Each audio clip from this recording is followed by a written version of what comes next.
Hi, I'm Chris Wilson from Grinding Gear Games. Welcome to the Work From Home edition of our Path of Exile announcement livestream. Thanks for joining us as we discuss all the details of the upcoming Path of Exile Scourge expansion, which releases on October 22nd for PC and October 27th on console. For today's livestream, Twitch drops are enabled. Check out the link below the stream for more information on how to claim your free Dragonfly wings. First up, we'll showcase the trailer for Path of Exile Scourge. Then we'll take a deep dive through all the details of its Challenge League and rewards. After that, we'll talk about the improvements we're making to Path of Exile's endgame and the various types of new aspirational content we're adding for you to benchmark your best characters against. Next up, we'll talk about some big improvements to the passive skill tree and we'll reveal this expansion's new skills. After discussing some balance changes and the new guild quality of life features, we'll head into a live Q&A stream where I chat with community streamer Ziggy D. Oh, and after the Q&A, we'll post the entire expansion's patch notes. I'm proud to present the official trailer for Path of Exile Scourge.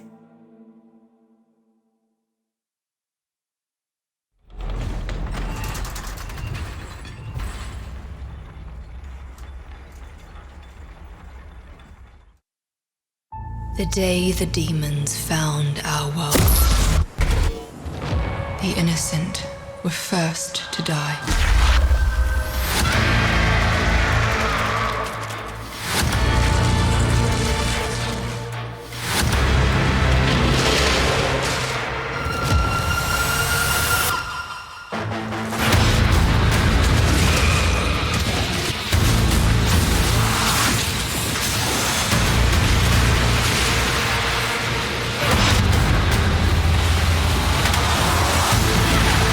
They approach your world, your Wraeclast. You must take the fight to them.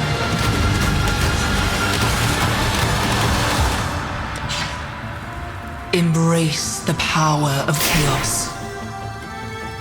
Become more than mortal. Face the nightmare.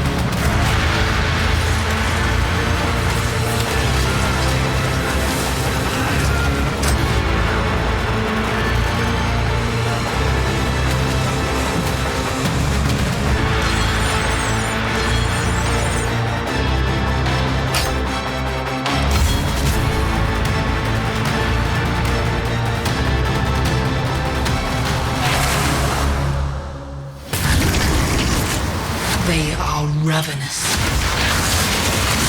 They are endless. They are the Scourge.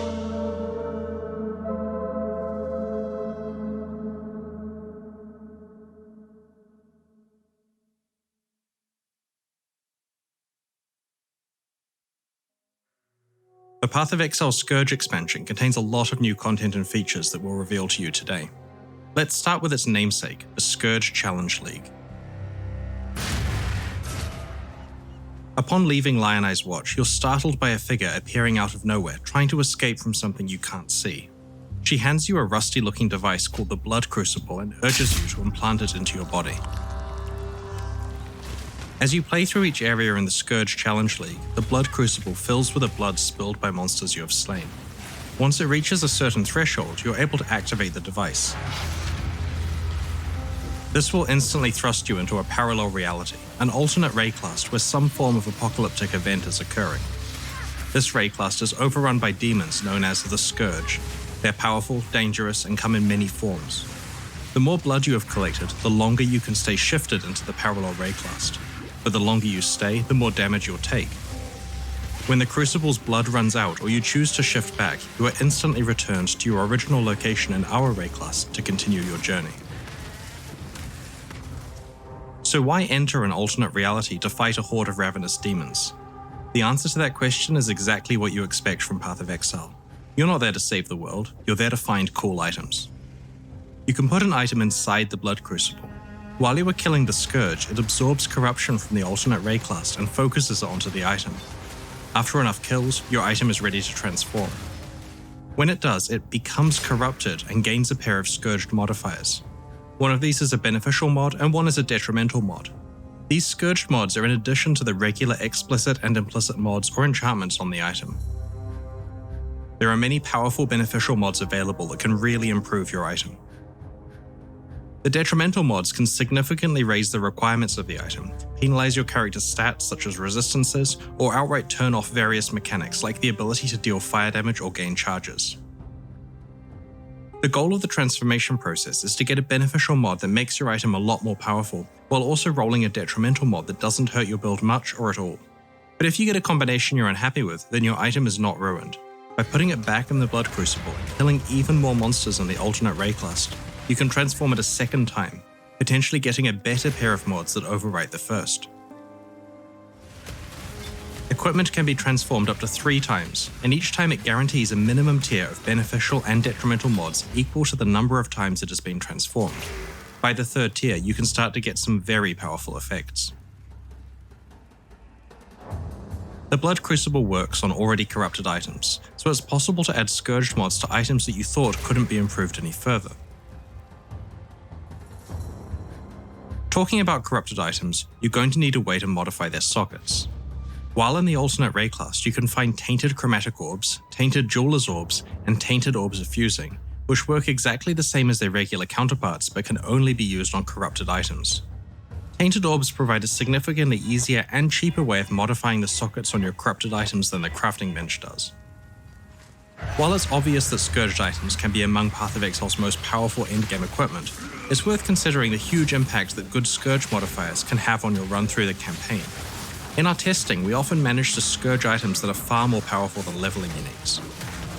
As you slay the Scourge and other monsters while shifted, the Blood Crucible gains experience and can level up. You can allocate its skill points in its own passive skill screen, which allows it to specialize in many aspects such as unlocking additional item slots, faster item transformation, better transformation outcomes, the ability to transform unique items, and so on.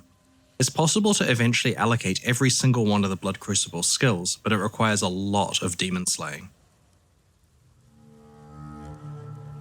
Scourge's endgame is one where you control the level of risk and reward, or as we like to say in the business, it has a lot of player agency. Once you're exploring the Atlas of Worlds, you may gain the ability to place maps in the Blood Crucible alongside your equipment. When a map absorbs enough corruption and transforms, it gains a beneficial and detrimental effect in the same way that a piece of equipment does, but can also gain a modifier that changes the behavior of Scourge League in that map entirely. After all, when you combine 2 types of alternate realities together, the results are bound to be unpredictable. Maps can be transformed up to 10 times, increasing their risk and reward substantially each time. When a map is transformed a second or subsequent time, there's a chance that the new beneficial or detrimental modifiers stack alongside the existing ones, enhancing their power, or a chance that new modifiers are added.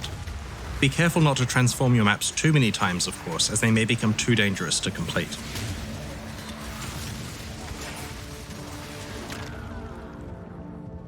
Path of Exile Scourge introduces 6 new unique items, of which 3 have been added to the core drop pool and 3 can be found in specific aspirational content that we'll reveal later in the livestream.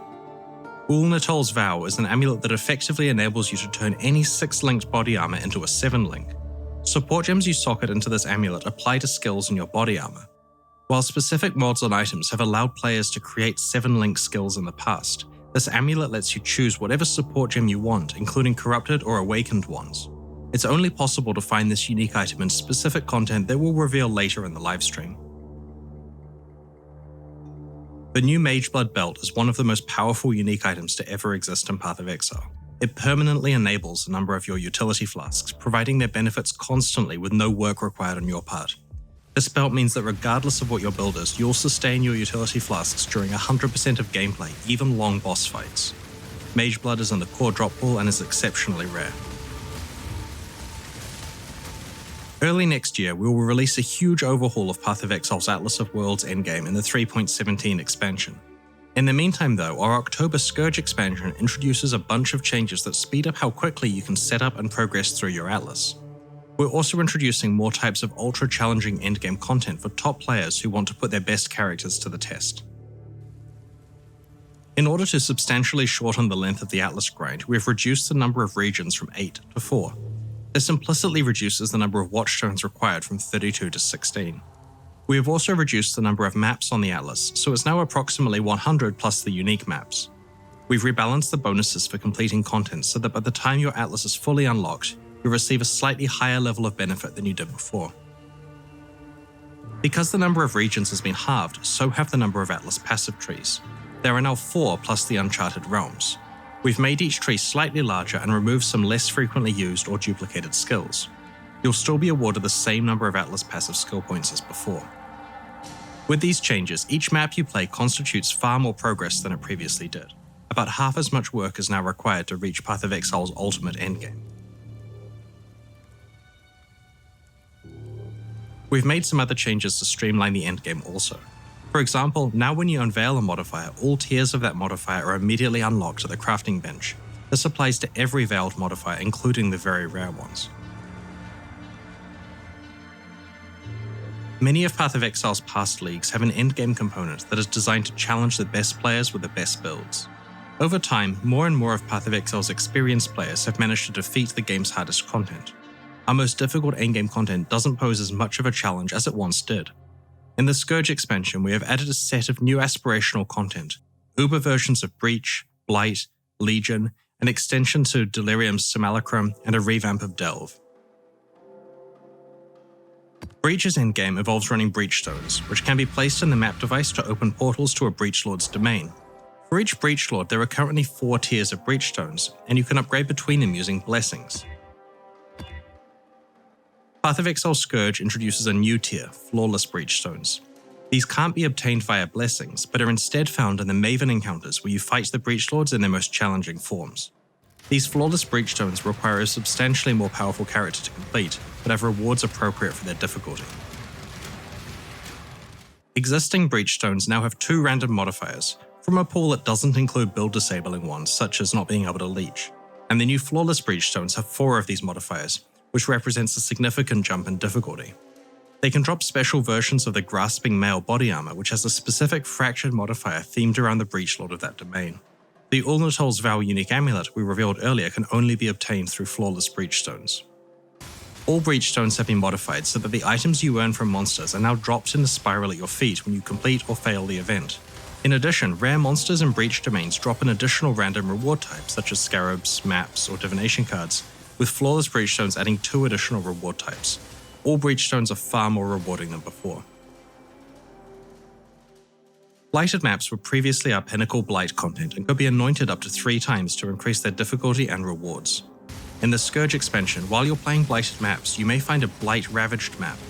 These have increased monster difficulty and are always monster level 85. They can be anointed up to 9 times with up to 3 of any one type of anointment. These incredibly challenging encounters can also yield one of Scourge's powerful new unique items. In Legion, you can combine up to 5 timeless emblems to enter the domain of timeless conflict. While playing the domain in this expansion, you can find unrelenting emblems, which can be mixed and matched with timeless emblems for a substantially more challenging and rewarding encounter. Delirium's Simulacrum encounter has been extended, with 10 additional waves of combat. As you can expect, these extremely difficult extra waves are very rewarding and feature escalating chances for a Delirium boss to spawn. With each wave you play, the Simulacrum now has increasing chances of dropping Cluster Jewels and past Wave 20 Delirium unique items. Previously, you could only get a maximum of 1 Delirium unique item per Simulacrum, but now you can walk out with multiple high-value items such as Voices. Simulacrums not only represent a lot more value now, but also an opportunity to truly test your character against some of Path of Exile's hardest content. In addition, Delirium Orbs are now a lot more common, and Delirium's rewards have been improved, due to less popular ones like Prophecy and Talisman being removed entirely. We've made quite a few changes to Delve in the Scourge expansion. The first change is that we have completely rebalanced the entire thing so it's just more rewarding and more challenging at earlier depths. In general, monsters scale to have more life but less damage than before. We've improved monster skills and bio modifiers to make deeper depths more challenging to go with their better rewards. Due to these changes, we've wiped the standard Delve ladders but have retained your previous depth on your characters. To get back on the ladder, just play at whatever depth you are still able to complete. We've also improved the Delve catch-up mechanic. Previously, if you entered Delve for the first time at level 90, you'd be taken to a depth that is the equivalent of Tier 1 maps. Now we'll be taken to the equivalent of Tier 13 maps. This means that if you want, you can essentially ignore Delve until the late game rather than having to play as you go. We've increased the base soul fight cap from 600 to 1200. Underground cities are now more common, and you'll encounter bosses more often, including all. You can rarely find fractured items with delve modifiers on them. We've also increased fossil and resonator availability throughout the Azurite mine.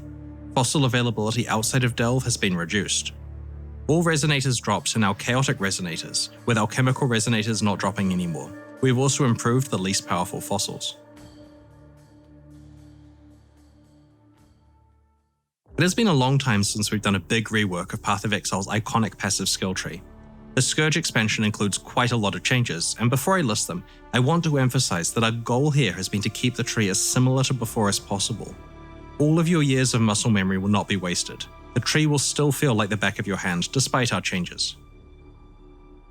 While planning this rework, we examined every aspect of the passive skill tree.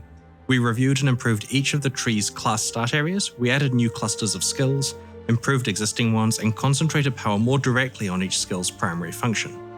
The process of doing this identified that many passive skills had niche stats that didn't matter to most characters or distracted away from the purpose of what the skill was trying to do. When we took niche stats away from a skill, we buffed the primary function of the skill so that it was more concentrated on one purpose. While I'm sure that powerful passive skills sound great to you, you're probably wondering what happened to all of those niche stats. You see, while we were doing this revamp, we realized that specific build-enabling niche stats appearing in specific locations on the tree actually constrained players' passive builds in quite severe ways. Players who wanted to get several specific niche stats often had little flexibility with the rest of their tree because they had to plan around getting to the specific clusters that had those niche stats in them. We decided we wanted to solve both problems at once here, to move niche stats off the main tree, but also to provide a way to get them, preferably from many different locations all over the passive skill tree. And that's how we came up with a passive masteries system. Outside of the class start locations, all passive skill clusters that have a notable passive in them now contain a passive mastery. When you allocate the first notable passive in each cluster, a mastery becomes available to allocate in that cluster. When you spend a passive skill point on the mastery, you can choose a specific stat to gain. This list is shared with all the clusters on the tree that have the same theme, so you can travel to any of them to get the stat you want. As you allocate a mastery stat, it's crossed off the list for that theme.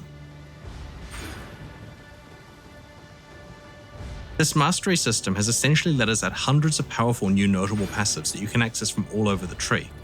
In addition to the stats that we moved into masteries when consolidating power on the rest of the tree, we got to come up with a bunch of new interesting niche stuff to enable even more builds. We've also rebalanced a few keystone passives, changed the locations of some, and added 6 new keystones to the tree. Overall, Path of Exile's passive skill tree is now a lot more powerful, with concentrated power coming from core passives, and a selection of build-enabling niche stats available on masteries for you to pick between.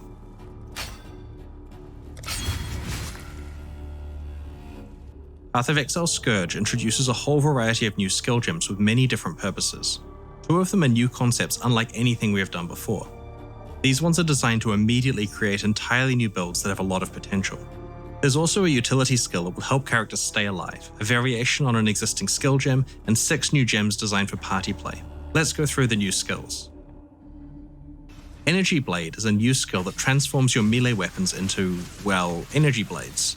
A large portion of your energy shield is converted into the lightning damage that these blades deal. This opens up an entirely new melee energy shield archetype, where you want to stack as much energy shield as possible to get the most powerful blades you can. Conveniently, the defenses rework in this expansion is very compatible with this plan.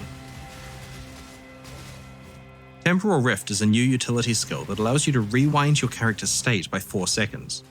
After activating the skill, it starts storing your position, life, mana, and energy shield values every quarter second.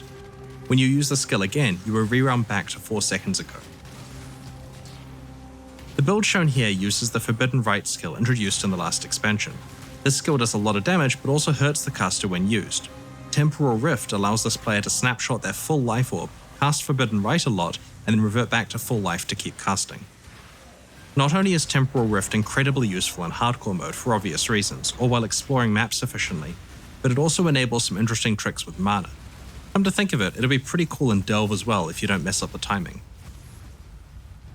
Temporal Rift also prevents temporal chains from affecting you while it is in use. Tornado is another new skill. As the name suggests, it creates a tornado that relentlessly moves towards enemies and pulses with damage. While the tornado is forming, you have a couple of seconds where it will absorb damage from projectiles you hit it with. Fire as many projectiles as you can into it during that period and it'll power up, greatly increasing its damage output.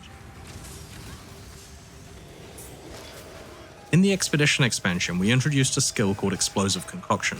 Based on player feedback, we are improving the skill so that its projectiles are thrown faster, have a higher base crit chance, and have greater speed. Now that we feel that Explosive Concoction is sufficiently powerful, we are introducing a similar new skill called Poisonous Concoction. As the name implies, this one deals poison damage rather than fire damage, and consumes charges from your life flasks rather than your elemental flasks. Poisonous Concoction scales its damage based on how much life the consumed flasks recover, which encourages you to craft your flasks to take advantage of this.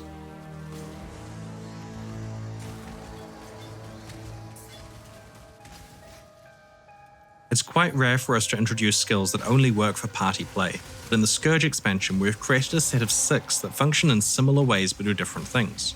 These link skills create a bond between you and a specific party member, providing a big benefit to them while they stay within range, but with the very important drawback that if they die, so do you. Soul Link protects your target by causing a percentage of damage they are dealt to be applied to your energy shield instead. If you have built a tanky character with a lot of energy shield, then you and your target will be protected by it. Protective Link grants your target a chance to block attacks that is equal to yours, and also grants some life gain on block to them. By default, the obvious use of this Link skill is to allow you to specialize in block, and then use it to protect an ally that is specialized in something else, like damage. But there are some cool tricks you might discover. For example, the Glancing Blows keystone passive doubles your block chance, but changes that so that you still take some damage from blocked attacks. In conjunction with Protective Link though, your target will receive your doubled block chance, but won't receive the drawback. Intuitive Link is socketed alongside a spell on your character, and that spell is triggered from your target's location when they hit an enemy. This could be useful, for example, if you have a party member who's cycloning through enemies, and you can trigger your spells from within those packs of enemies without having to get close yourself. There are 3 other Link skills that we will reveal closer to release. As this expansion does include significant nerfs to Aura bot characters who stack auras for the benefit of their party members, these Link skills give them a viable, more active playstyle. Link skills cannot normally be used with your minions, but we're adding a minion mastery to the passive skill tree that allows you to use Link skills with them. However, this has a high ongoing mana cost that is difficult to stay on top of. In Path of Exile Scourge, we've done a lot of balance work improving flasks, ailment mitigation, general character defenses, and elemental damage over time. We have made some changes to how stacking auras and curses works, and have buffed most awakened support gems. We've posted about the changes we intend in the last couple of weeks, and have been iterating on these changes based on testing and your feedback. We are posting the full Scourge patch notes after the Q&A portion of this livestream, so we'd encourage you to check out the full details of the balance changes there. We first introduced guilds alongside Path of Exile's initial release in October 2013. Our guild leaders and members have been patient for a very long time, and after 8 years, we're rewarding that patience with a wave of guild quality of life features. As a game about items, the functional heart of a Path of Exile guild is its stash. You can finally control-click items into and out of your guild stash and access other features such as the drop-down list of stashes, drag-and-drop stash ordering, affinities, etc. We have also introduced guild versions of all of the types of premium stash tabs, so guilds can finally enjoy popular tabs such as currency or map tabs. While shared guild tabs are a little more expensive than individual tabs because of their server costs and development overhead, we have bundled all of the exotic ones together in a single discounted bundle for guilds that want to invest in the whole lot at once. We have also added the ability to export a CSV file of your guild stash activity log for convenient auditing. We wanted to pair functional with fun, so we have introduced guild hideouts. Guild leaders can select any in-game or microtransaction hideout that they have unlocked and create a guild hideout based on that template. These hideouts are a great place to hold guild meetings or to just have as a space for members to meet up between maps. If you're hanging out in your guild's hideout, you can use its map device as though it was your own. We understand that not everyone is in a guild, so there's one hideout-related feature that we wanted to mention. We have entirely removed the favor system from Path of Exile. From this expansion onwards, all hideout decorations that could previously be obtained with favor are now available to all players in unlimited quantities, both personal and guild hideouts. Now, there's nothing stopping you from making the hideout of your dreams. We've also added a system that allows you to filter decorations by tag because there are just so many available to you by default now. Alongside Path of Exile Scourge, we're introducing the Expedition content from our last expansion into Path of Exile's core game, with a few adjustments. Expedition artifacts are no longer tradable items, which has two key effects. The first is that they are automatically collected as you complete expeditions, and the second is that all characters can now engage with the Calgaro merchants without having to feel that their best plan is to trade the currency away to other players who may use it more efficiently than them. It's a difficult decision working out whether to make specific items tradable or not, but we feel that on balance, this new approach will solve several problems with the system. It's also worth noting that the currency items that allow you to re-roll the vendor's inventories are still tradable. You'll start finding expeditions from Act 6 onwards. There's an 8% chance for a map to contain an expedition, and they can be further augmented through investment in the appropriate Atlas passive skill tree. As we move new leagues to core, we will replace outdated obsolete content. In this case, Expedition replaces Perandus. Details are in the patch notes.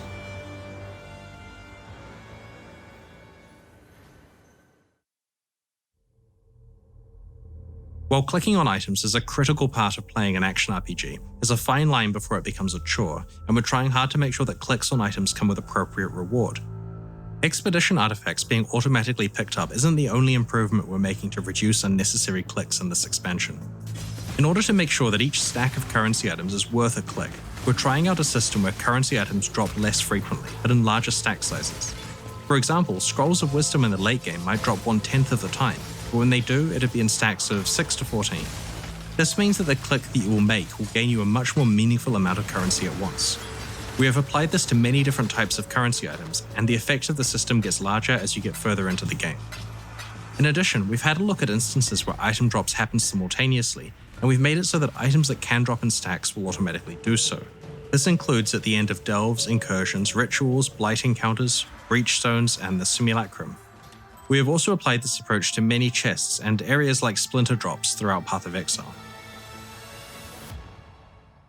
Before we move on to our final announcement and live Q&A, let's have a quick look at the new set of supporter packs that are available right now to celebrate the launch of Path of Exile Scourge and help fund ongoing development of Path of Exile. Based on player feedback, we've increased the value of the $30 and $60 supporter packs by adding $5 worth of points to each one. This means that you now receive the full value of what you spend in points, with the new sets of exclusive cosmetic microtransactions on top. These include armor sets, weapon skins, portals, shields, and helmet attachments. The Ancient Dread pack contains an exclusive pair of wings, and the Intrepid Liege pack contains an exclusive pet. These new packs each have 3 value tiers that you can upgrade between within their respective series. Thank you so much for your support. Purchases of these supporter packs make expansions like Scourge possible. Shortly we'll begin our Q&A and we'll answer your burning questions, but first, we have another quick announcement to make. In the Expedition League, we teamed up with Twitch rivals to run our first ever Path of Exile Royale live tournament. This event saw our favourite content creators teaming up in pairs to compete for awesome prizes. We're excited to announce that following the launch of Path of Exile Scourge, we're doing it again. This time around, competitors will compete alone, but we've added a unique twist. Towards the end of the match, surviving players may encounter a brutal but rewarding boss fight, which could have significant strategic implications for how they play the match. There's $30,000 of cash on the line alongside some of Path of Exile's best microtransactions. Tune in on October 28th at twitch.tv/twitchrivals to see who will decimate their competition. That concludes the reveal portion of this livestream. Keep an eye on our news next week as we reveal more details about the Scourge expansion. In the meantime, these reveals are already live on YouTube for you to link to your friends in case they missed the livestream. Please do so, and join us as we battle the Scourge alongside you next week. It's now time for the Q&A. If you have any questions about what we've shown you today, please get them ready because I'm about to be joined by Ziggy D as we answer your questions from Twitch chat, and after that, we'll be posting the full Path of Exile Scourge patch notes.